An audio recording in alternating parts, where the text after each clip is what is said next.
As notícias ficam por aqui, mas já a seguir começa mais um consultório. Vamos falar de hiperatividade. Até já.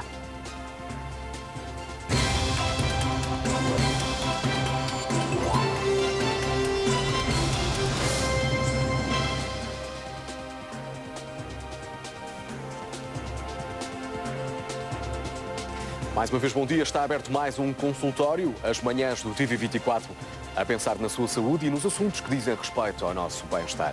Hoje vamos falar de hiperatividade. Há quem chame de energia nervosa. No fundo, é uma doença que manifesta falta de atenção, concentração e pode afetar crianças e, em alguns casos, também adultos.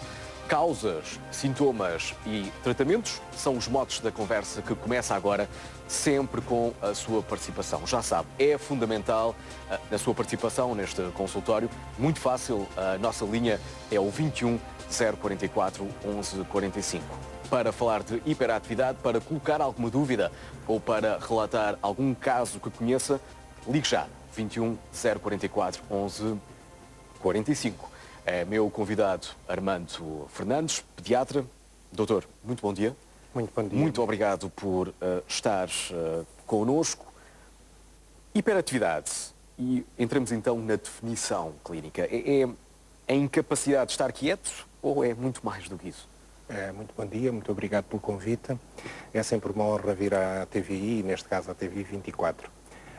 Hiperatividade é muito mais do que isso. Inclusivamente, a hiperatividade é talvez a manifestação que chama mais a atenção, mas não é ela a mais importante.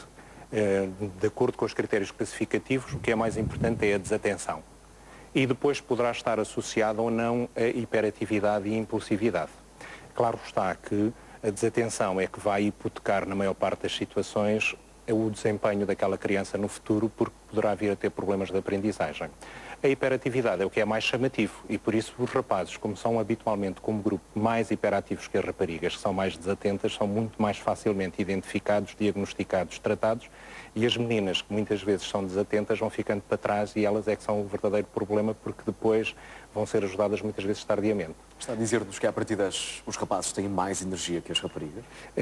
Nesta situação concreta, nós também temos Marias rapazes. Temos raparigas que têm tanta energia ou mais do que alguns rapazes.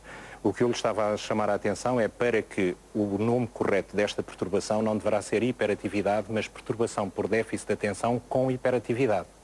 A tradução para português tem sido feita incorretamente e os critérios classificativos batem essencialmente na desatenção. E dizem o seguinte: é uma perturbação por déficit de atenção em que esta desatenção é desproporcionada em relação à idade cognitiva da pessoa, ou seja, se é uma criança que tem, por exemplo, 6 anos, ela deverá ter um determinado tempo de atenção e realizar umas determinadas tarefas, e depois pode estar associada ou não a hiperatividade e impulsividade.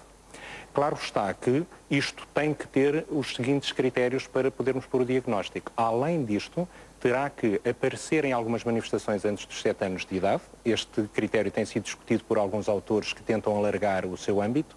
Terá que comprometer o desempenho daquela criança e terá que estar presente em vários ambientes. Por exemplo, se é uma criança que é só hiperativa em casa e não é na escola, se calhar não é uma verdadeira criança hiperativa, entre aspas. Se é uma criança que é só hiperativa na escola e não é em casa, provavelmente não será uma verdadeira criança com perturbação de hiperatividade ou perturbação por déficit de atenção com hiperatividade. Às vezes é difícil estabelecer essa fronteira entre uma criança que tem déficit de atenção, hiperatividade ou tenha apenas energia a mais. Energia a mais. Portanto, uma pessoa que tenha energia a mais geralmente não se prejudica.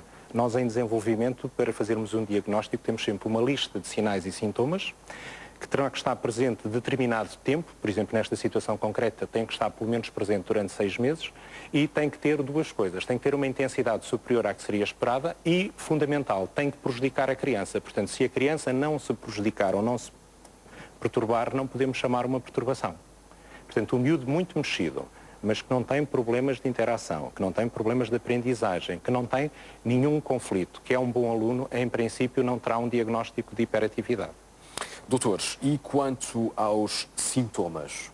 É difícil diagnosticar a hiperatividade? Pergunto-lhe se há exames de diagnóstico concretos para encontrar o déficit de atenção numa criança. Não há nenhum exame que nos permita dizer.